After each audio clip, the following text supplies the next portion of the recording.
You have a great life in front of you, but your great life is in front of you. What you did back there ain't got nothing to do with what God got for you. What you did was learn the lessons to get you to where you are at this particular moment right here. Do you know, man, that you can actually mess your life completely up and you can turn around and get it right? Do you know that you can be divorced multiple times and still be okay? That you cannot have a degree and still be just fine? I lost everything twice. I done seen rock bottom 2 times. I've been through some walls up in here, man. God is really with you. He's going to give you a blessing out of season. He's going to give you a blessing that's out of step. In fact, some of you right now are in a position that would blow people's mind because you haven't always been Elder Flip-Flop. And if your old friends could see you now, it's late, but it happened. It's late, but it happened. It didn't come when I thought it would. It didn't even come how I would like for it to come. This gentleman was doing a special study of a special tribe in Africa, headhunters. He had fear they would take his head. He had difficulty in developing a relationship with these tribesmen because of the fact that he had fear. So he worked there for a long time with no effort, no progress. So finally one night while he was in bed, he was thinking about it. I said, what is your life work as a missionary? He said, what's the worst thing that they can do to you? Kill you. This is what I came here to do. I know that there's some risk involved, and I'm going to do it. He said, I'm not going to be afraid anymore. The next day, he started doing the work and trying to talk to and interview, and they began to respond to him. And years later, when people came to see what his progress was, how did you convert the relationship from being hostile to that of being positive? He said, when life can no longer threaten you with death, he said, what else is there? The majority of the fears that we have are not life or death fears. We blow them out of proportion and we give them more power than they deserve. We permit them to determine how far we can stretch out on our dreams and discovering our stuff. And we permit them to govern our lives. You weren't next in line, but suddenly you're promoted. The medical report says it's too late. Suddenly your health turns around. You'd given up on the dream. Suddenly the door opens. I can imagine Abraham, when he first heard the promise, he was so excited. Seemed unlikely, but faith rose in his heart. God, I believe you'll give me a son. A few months went by and nothing happened. A couple of years, still nothing. Now thoughts of doubt started to whisper. Are you sure God said you would have a child? Don't you think it would happen by now? How is that even possible in the first place? Look at how old you are. More years passed. Sarah started to get frustrated. She told Abraham to sleep with her maid. She thought, if I can't have a baby, at least this maid will have one, and we'll count that our child. They had a baby, but it wasn't the promised child. You don't have to help God out. Try to manipulate things, force doors to open, convince people to be for you. Let God do it His way. Don't get in a hurry.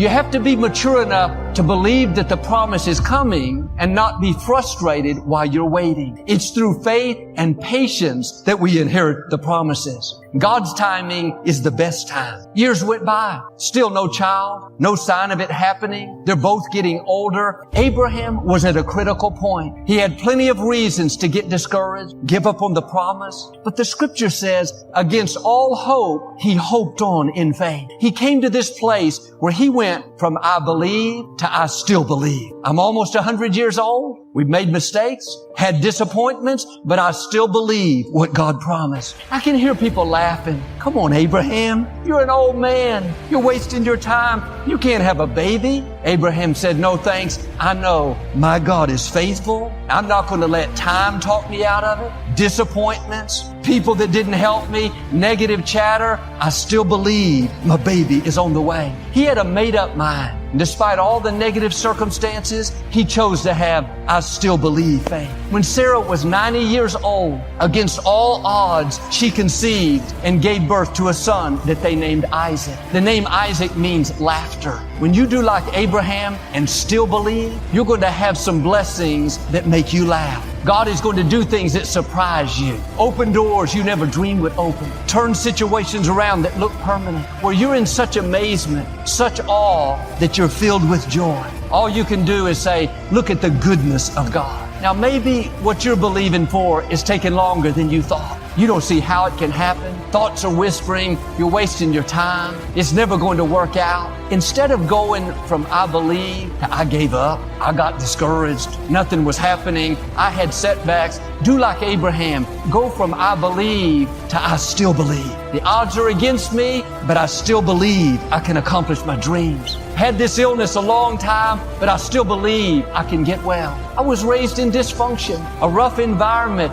but I still believe I can live an abundant, victorious life. I still believe I can break limitations of the past. I still believe I can set a new standard. Before you see the promise, the healing, the dream, you're going to have a reason to quit believing. I was going after my dream, but these people walked away. They didn't keep their word. That's a test. Are you going to give up? Or are you going to say, it wasn't fair, they did me wrong, but God is my vindicator. They didn't stop my purpose. What was meant for my harm, God is turning to my advantage. I still believe. Well, Joel, we were trying to have a baby. The experts said there's no way. We took the treatments, nothing more we can do. You're at a critical point. Are you going to settle there? Think it's not meant to be? Or are you going to say, God, I know you're the giver of all good gifts. You have the final say. I don't see a way, but I know you have a way. I still believe. A friend of mine wanted to start a business. He knew God put the dream in his heart. He'd done a lot of research,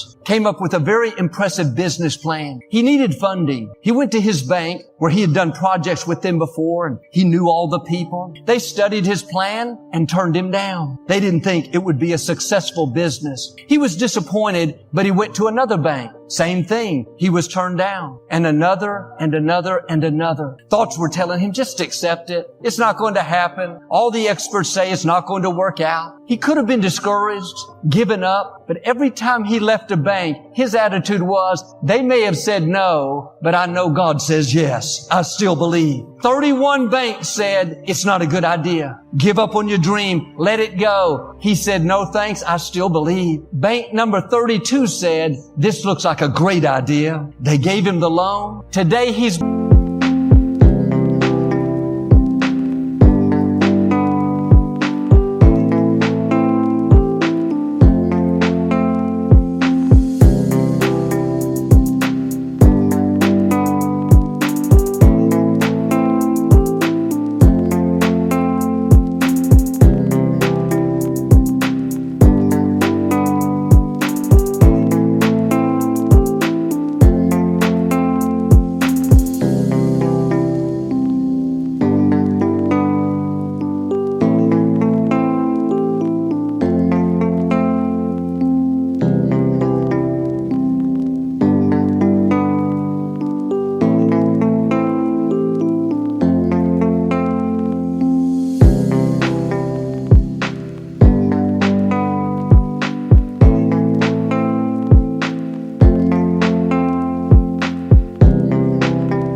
blessed beyond his wildest dreams. His business has grown, even expanded into different states. If you're going to see the fullness of what God has for you, you have to learn this principle to go from I believe to I still believe. There will be people that try to talk you out of your promise. They can't see what God put in your heart. Don't expect everyone to be for you. Sometimes it's our own thoughts that tell us it's not going to happen, how it will never work out. Tune that out. Don't give the doubt the time of day. Keep your mind filled with faith, filled with hope. The scripture says Jesus couldn't do any miracles in his hometown because of their unbelief. Doubt will keep you from your destiny. There's a battle taking place in our mind. Thoughts whispering, you're not going to get well. You'll never beat the right person. You can't pass that college course. If you dwell on those thoughts, you'll get talked out of what you're believing for. I was out riding my bike recently, and it was a beautiful day, and I was enjoying the ride when I felt my phone buzzing in my pocket. It was a text from a number that I didn't.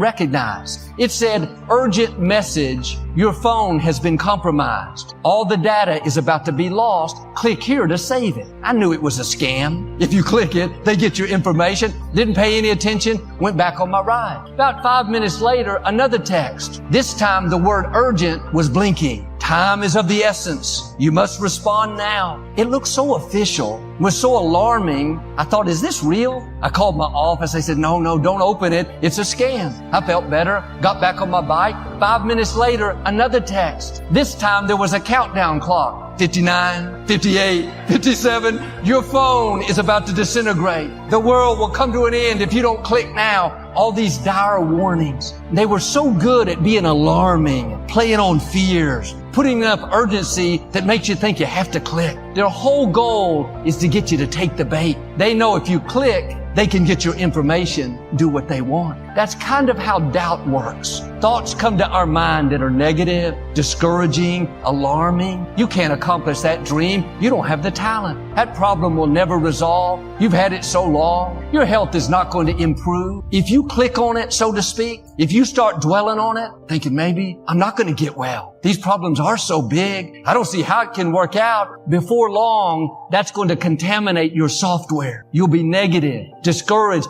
giving up on dreams. Don't take the bait. It's a scam. Those are lies to try to defraud you out of your purpose, to try to keep you from seeing the awesome things that God has in store.